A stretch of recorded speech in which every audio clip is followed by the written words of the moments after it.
আসসালামু আলাইকুম। আপনারা দেখতেছেন ট্রাক্টর হাট ইউটিউব চ্যানেল। বরাবরের মতো চলে আসলাম আপনাদেরকে মেটাল প্লাসের টাফি 45 ডিআই মডেলের একটি পুরাতন ট্রাক্টর রিসেলিং ভিডিও নিয়ে। তো ভিউয়ার্স, 1673 ঘন্টা রানিং 24 সালে ডেলিভারি করা টাফি 45 ডিআই ট্রাক্টরটি দ্রুতভাবে বিক্রি করা হবে ভোলা অফিস থেকে।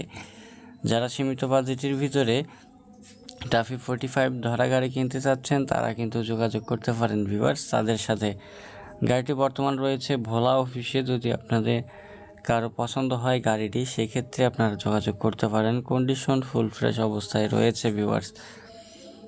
ভোলা অফিসে যোগাযোগ করে নিতে পারবেন। স্ক্রিনের উপরে 949 নাম্বারটা দেখতে পাচ্ছেন, সরাসরি আপনার ভোলা অফিসের নাম্বার দিয়ে দিছি। যদি কারো পছন্দ হয় যোগাযোগ করতে পারেন। কেউ যদি আমাদের চ্যানেলে বিজ্ঞাপন দিতে চান অবশ্যই বিজ্ঞাপন দিয়ে দিবেন আমাদের বিজ্ঞাপন দেওয়া নাম্বারে যোগাযোগ করে। তো ভিউয়ার্স, অবশ্যই আমি বলবো আপনারা যারা ট্র্যাক্টর হাট ইউটিউব চ্যানেলটি সাবস্ক্রাইব করেননি অবশ্যই সাবস্ক্রাইব করে পাশেই থাকবেন। যা আপনাদের চাহিদা অনুযায়ী আমরা বাংলাদেশে ব্যবহৃত সব রকম ট্রাক্টরের রিসেলিং ভিডিও আপলোড করে থাকি। অলরেডি আমাদের ইউটিউব চ্যানেলে আপলোড করা আছে অনেকগুলো ভিডিও, চাইলে সেই ভিডিওগুলো দেখে আপনারা যোগাযোগ করতে পারেন ভিউয়ার্স ক্রয় বিক্রয় করার জন্য।